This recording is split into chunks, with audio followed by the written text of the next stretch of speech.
আসসালামু আলাইকুম। উপন্যাস হৃদমায়ার প্রেমগাথা পর্ব ৩১। লিখেছেন রিক্তা ইসলাম মায়া। মায়া লজ্জায় আড়ষ্ট হয়ে নুয়ে গেল, গলা শুকিয়ে এলো তৃষ্ণাতে। তারপরও হৃদকে বুঝতে দিতে চাইল না যে মায়া হৃদের জন্য এসেছিল এখানে।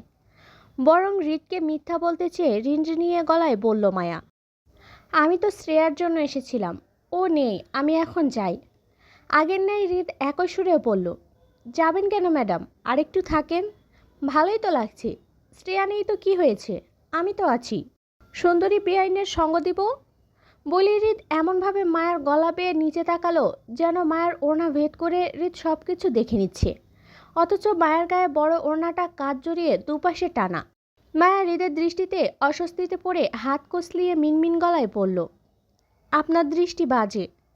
হৃদের তৎক্ষণাৎ উত্তর আসলো, আমার দৃষ্টি বাজে বলেই তো আপনাকে নষ্ট চোখে দেখি ম্যাডাম, নয়তো ভালো হলে তো দূরেই থাকতাম, কাছে আসতাম না। মায়া মিনমিন করে বলল, আমি তো বিবাহিত, আমার বিবাহিত মেয়েই পছন্দ, সেজন্য তো আপনাকে পরকীয়ার প্রস্তাবটা দিলাম। ম্যাডাম কি রাজি? মায়া মাথা নাড়িয়ে অসম্মতি দিতে দিতে আগের ন্যায় মিনমিন করে বলল, না, আমার আপনার মতো সিঙ্গেল ছেলেদের পছন্দ না। সিঙ্গেল কোথায় ম্যাডাম, আপনি আমার পরকীয়ার প্রস্তাবটা একসেপ্ট করলেই আমি মিঙ্গেল হয়ে যাব। তারপর দুজন মিলে সোজা রুমে, আমার বেডটাও খালি, সারা রাত আপনাকে শিখাবো পড়াবো কিভাবে পরকীয়া করতে হয়। এর মাঝে দুজনের শারীরিক এক্সারসাইজও হয়ে যাবে। পরকীয়া মানে বুঝেন তো ম্যাডাম, কি করতে হয় জানেন তো? হৃদের বেফাঁস ইঙ্গিতমূলক কথায় মুহূর্তে মায়ের নাক মুখ খিঁচে নিল অতি লজ্জায় আড়ষ্ট হয়ে। মাথা নুইয়ে দু হাতের মুঠোয় ওড়নার আঁচলটা পিষল। কেমন একটা অস্থিরতায় মায়া আঁচড়ে পড়ছে, ভিতরটা ভয়ে ধুকপুক করছে। হৃদের কথার ইঙ্গিত বোঝার মতন বয়স মায়ের হয়েছে, সে এসব বোঝে। এতদিন হৃদের পরিচয় জানতো না বলেই মায়া হৃদের মুখে মুখে উত্তর করতে পারছে, কিন্তু এখন মায়া হৃদের পরিচয় সম্পর্কে অবগত হয়ে মুখ চালাতে পারছে না। বরং মায়া ইহজীবনে হৃদের সাথে কখনো তর্ক করবে না বলে প্রতীক্ষাও করেছে, কারণ হৃদ মায়াকে এমনি বেয়াদব বলে জানে। নিজের ফোনেও মায়ের নাম্বারটা সেভাবেই সেভ করা। মায়াকে কতটা বেয়াদব বউ ভাবলে হৃদ এইভাবে মায়ের নাম্বারটা সেভ করে তা জানা নাই মায়ার। মায়া এতদিন না জেনে বুঝেই হৃদের সঙ্গে তর্ক করেছিল, কিন্তু এখন জামাইয়ের পরিচয় পেয়ে মুখ চালিয়ে তর্ক করে আর বেয়াদব হবে না। বরং মায়া বাধ্য বউ হয়ে থাকবে ওর নেতা সাহেবের। মায়া আর মুখ চালাবে না বলে সিদ্ধান্ত নিলেও নিজের ভেতরকার অস্থির ছটফটে উত্তেজনা হয়ে যাচ্ছে বারবার। আর কিছুক্ষণ এইভাবে হৃদের সামনে থাকলে নিশ্চিত মায়ের চতুর জামাই বুঝে যাবে মায়ের মতিগতি।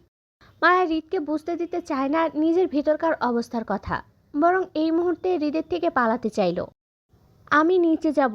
হৃদ মায়ের অস্থিরতা দেখে বলল, ম্যাডাম কি আমাকে ভয় পাচ্ছেন? অল্পতে ভয় পেলে চলবে বলুন? আমার এখনও কত কিছু করা বাকি, আর আপনার কত কিছু শোয়া বাকি। আমি তো আপনার জান খাওয়ার ধান্দায় আছি, আর আপনি জান নিয়ে পালাতে চাচ্ছেন। কথাগুলো বলতে বলতে হৃদ মায়ার সাথে আরও ঘনিষ্ঠ হয়ে দাঁড়ালো। দুজনের শরীর ছুঁয়ে যেতেই মায়ার সর্বাঙ্গ নাড়িয়ে কেঁপে উঠল হৃদের শরীরের স্পর্শে। মুহূর্তে মায়া হৃদের ভয়ে দেয়ালের সঙ্গে ঠেসে গেল কম্পিত দেহময়। হৃদ অনুভব করতে পারল মায়ার কম্পিত শরীরের আঁচ। নিস্তব্ধ ড্রয়িং রুমে যেন ঝংকার তুলল দুজনের উষ্ণ নিঃশ্বাসের শব্দ। সেই উষ্ণতা আরও বাড়িয়ে দিল হৃদ। হাত বাড়িয়ে দেয়ালের সুইচ চেপে আলোড়িত ড্রয়িং রুমটি মুহূর্তেই ঘোর অন্ধকার করে তলিয়ে দিল। মায়া চমকে উঠল। অজানা ভয়ে ফের বুক ধুকপুক করল।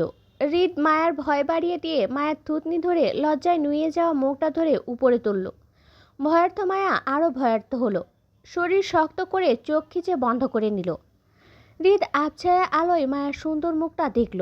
মুখোমুখি হওয়ার দরুন হৃদের উষ্ণ নিঃশ্বাসের বাতাস মায়ার মুখে অনুভব করতেই মায়া থরথর করে কাঁপল। হৃদের ঘোর লাগা চোখে মায়ের কম্পিত চোখ জোড়া দেখল।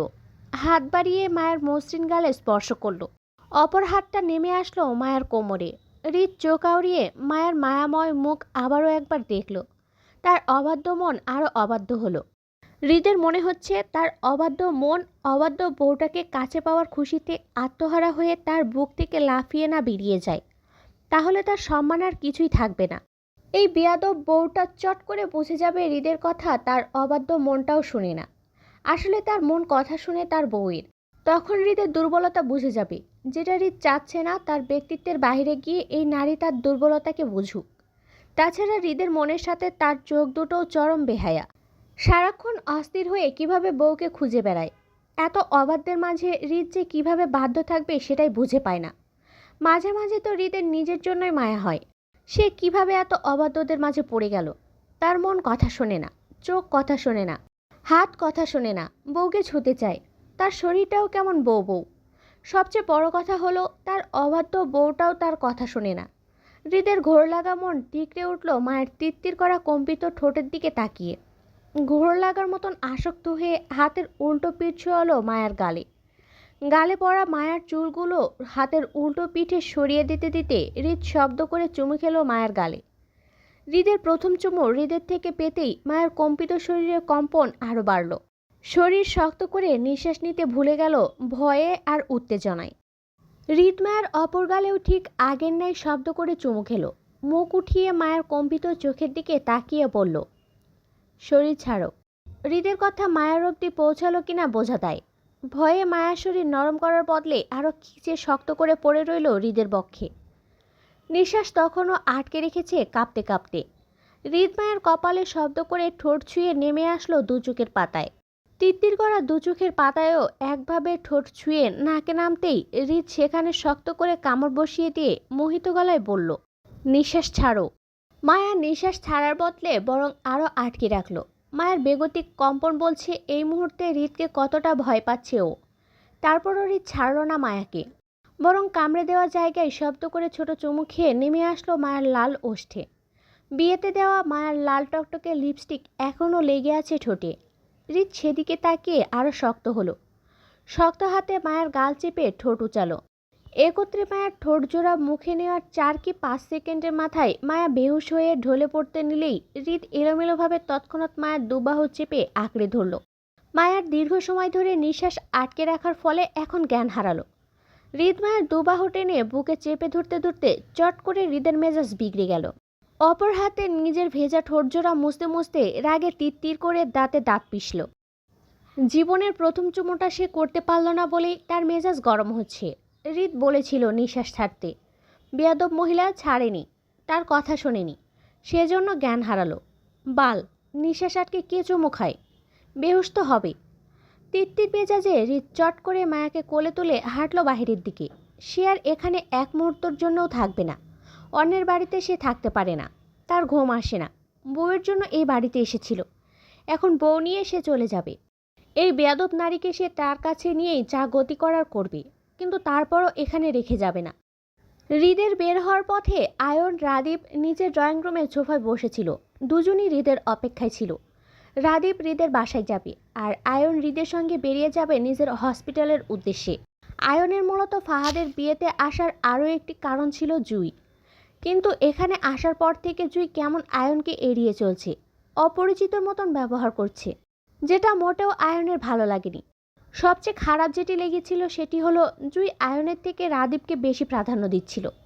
রাদীপের কথায় জুই লজ্জাও পাচ্ছিল, অথচ যে লজ্জাটুকু জুই আয়নের কথায় পাওয়ার ছিল সেটা রাদীপের কথায় কেন পাচ্ছে সেটাই বুঝতে পারছে না আয়ন। এমনটা তো হওয়ার কথা নয়। জুই নিজেই আয়নের সঙ্গে যোগাযোগ করেছে, এতদিন আয়নকে গুরুত্ব দিয়েছে, প্রতিনিয়ত আয়নের খোঁজ নিয়েছে, আয়নের প্রতি আগ্রহ দেখিয়েছে বলেই আয়ন জুইয়ের সাথে একটা সম্পর্কে জড়িয়েছে।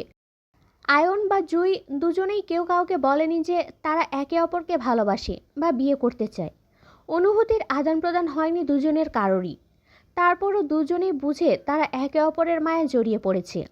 আয়নের থেকে জুই বেশি আয়নের মায়ায় জড়িয়েছে, সেটা রোজ জুইয়ের মুখেই শোনা যায়। একদিন আয়ন ব্যস্ততার জন্য ফোন করতে না পারলে জুই কাঁদে, মন খারাপ করে। রোজ নিয়ম করে জুই আয়নের ফোনের জন্য অপেক্ষা করে বসে থাকে। মূলত জুইয়ের এত আগ্রহ দেখে আয়ন বাধ্য হয় জুইয়ের মায়ায় জড়াতে। দুজনের রাতের ফোন আলাপে ব্যাঘাত ঘটে বলে আয়ন জুইয়ের জন্য নাইট ডিউটি ছেড়ে দিয়ে দিনে শিফট হয়েছে। দুজন রাতভর ফোন আলাপ করতে পারে সেজন্য সে নাইট ডিউটি আর করে না। তারপরও মাঝে মধ্যে রাতের একবার করে হলেও হসপিটালে যায়। তার কারণ নিজেদের হসপিটাল বলে সে দায়িত্ব থেকে পিছিয়ে থাকে না। এই যেমন আজ আয়ন একবার যাবে নিজেদের হসপিটালের তদারকি করতে।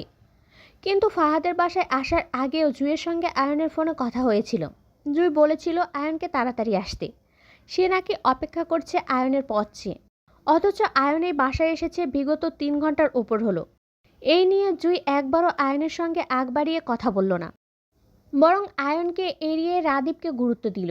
রাদীপের সঙ্গেও জুই বেশ কথা বলেনি, তবে যতটুকু কথা বলেছিল জুইয়ের আচরণে মনে হয়েছিল আয়নের জন্য জুই রাদীপের সঙ্গে বেশি কথা বলেনি, নয়তো আরও কথা বলতো। মূলত আয়ন বুঝতে পারছে না জুই এমন অপরিচিতর মতন আচরণ কেন করছে আয়নের সঙ্গে। তাকে ফোনে ভালোবাসার লোভ দেখিয়ে সরাসরি সাক্ষাতে কেন পিছু হাঁটে। আয়ন তখনকার ঘটনাকে এড়িয়ে রাদীপের সঙ্গে ফাহাদের নিচতলায় ড্রয়িং রুমের সোফায় বসেছিল। টুকটাক কথাও হচ্ছিল রাদীপের সঙ্গে। এর মধ্যে আয়নের আগে রাদীপের চোখে পড়ল হৃদকে বেরিয়ে যেতে বেহুশরত মায়াকে কোলে নিয়ে। চমকে ওঠার মতন সোফা সেরে লাফিয়ে উঠল রাদীপ।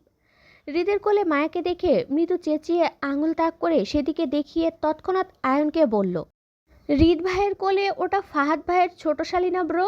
আয়ন হৃদকে চলে যেতে দেখে দুষ্টু হেসে সেও উঠে দাঁড়ালো। রাদীপের কাঁধে চাপড় মারতে মারতে বলল, ইয়েস ব্রো। আয়নের সম্মতিতে রাদীপের মাথায় যেন আকাশ ভেঙে পড়ার মতন চমকে উঠল। হৃদ আর প্রেম, সর্বনাশ! এত কিছু কখন হলো? রাদীপের হৃদ ভাই প্রেম করছে আর সে জানে না সেটা? আল্লাহ, এত কিছু হয়ে যাচ্ছে রাদীপ এখনও টেরও পেল না। রাদীপ অবিশ্বাস্য গলায় আয়নকে শুধিয়ে বলল, হৃদ ভাই প্রেম করছে? না, সংসার করছে। অবিশ্বাস্য গলায় ফের মৃদু চেঁচালো রাদীপ। কি? হৃদ ভাই বিয়ে করেছে? কবে? কখন? তুমি কি আমাকে মিথ্যে বলছো আয়ন ভাই? তো কি মিথ্যে বলে আমার লাভ? আয়নের কথা বিশ্বাস করতে রাদীপের কষ্ট হলো। তারপরও শিওর হওয়ার জন্য আগের ন্যায় অবিশ্বাস্য গলায় বলল, হৃদ ভাই কি ফাহাদ ভাইয়ের ছোট শালীকে বিয়ে করেছে? আমাদের বিয়ানকে? তোর বিয়ান কিভাবে হয় বলদ? তোর তো ভাবি হবে। বড় ভাইয়ের বউকে বিয়ান ডাকিস, ভাবি ডাক। আয়নের কথায় অবিশ্বাসে রাদীপের মাথা ঘুরে যাবার মতন। হৃদকে আজ এত বছর ধরে বিয়ে করাতে পারছে না, অথচ এখন শুনছে হৃদ ভাই নাকি বিয়ে করে সংসারও করছে। তাদের মা যদি শোনে হৃদ লুকিয়ে বিয়ে করে নিয়েছে, নিশ্চয়ই এর জন্য রেগে যাবে। রাদীপের মাও তো রাগী মানুষ, তাদের বাবাও রাগী, তবে সবসময় রাগটা প্রকাশ করে না, কেমন গম্ভীর মুখে শান্ত থাকেন তিনি। কিন্তু তাদের অ্যাডভোকেট মা তো হৃদের বিয়ের কথা শুনলেই রেগে যাবে। তাছাড়া শশীর কি হবে? সে তো হৃদের বর্তমান ফিয়ন্সি। রাদীপ অস্থির চিত্তে পুনরায় বলল, শশীর কি হবে আয়ন ভাই? হৃদ ভাই তো আর শশীকে বিয়ে করতে চাইবে না। আমি বিয়ে করে ফেলি শশীকে। সিরিয়াস কথার মাঝে রাদীপের খেয়ালি কথায় বিরক্ত বোধ করল আয়ন। রাদীপের মাথায় টুকা মারতে মারতে বলল, তোর না গার্লফ্রেন্ড আছে, ধান্দাবাজ? রাদীপ মাথা ঘষে সিরিয়াস গলায় বলল, দরকার হলে দুটো বিয়ে করবো আয়ন ভাই। গার্লফ্রেন্ডকে রাখবো, শশীকেও রাখবো। শশী শুনলে তোকে ঝাড়ু পেটা করবে, বেয়াদব। তাহলে আমি আম্মুকে বলে দিব হৃদ ভাই প্রেম করছে, তাহলে আম্মু আমাকে বিয়ে করাই দিবে। এমনিতে হৃদ ভাইয়ের জন্য আম্মু আমাকে বিয়ে করাচ্ছিল না, এখন তো রাস্তা পরিষ্কার। কিন্তু এর আগে হৃদ ভাইকে ধরতে হবে। ভাই তো আমাকে রেখেই চলে যাচ্ছে, রাতে আমি ঘুমাবো কোথায়?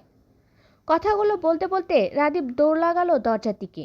পেছন থেকে আয়ন খানিকটা চেঁচিয়ে রাদীপের উদ্দেশ্যে বলল, আজকের জন্য তুই হৃদকে ভুলে যা রাদীপ। তোর ভাই এখন বউ পেয়েছে, তোকে সঙ্গে নিবে না সে। আজ তোকে এখানেই ঘুমাতে হবে। আয়ন হাসতে হাসতে রাদীপের দৌড়ে চলে যাওয়া দেখল। রাদীপ তাড়াহুড়ো দৌড়ে গিয়েও হৃদের নাগাল পেল না, বরং দৌড়ে গিয়ে দেখল হৃদের গাড়ি ততক্ষণে গেট দিয়ে বেরিয়ে গেছে। পেছন থেকে রাদীপ যে এত করে ডাকলো তাকে সঙ্গে করে নিয়ে যেতে, কিন্তু হৃদ তো শুনলই না, বরং গাড়ি স্পিডে টেনে হৃদ চলে গেল। রাদীপ মন খারাপ করে পুনরায় হাঁটল ফাহাদদের বাড়ির পথে। আজকে সে আর হৃদের বাসায় যেতে পারবে না, কাল সকাল ছাড়া।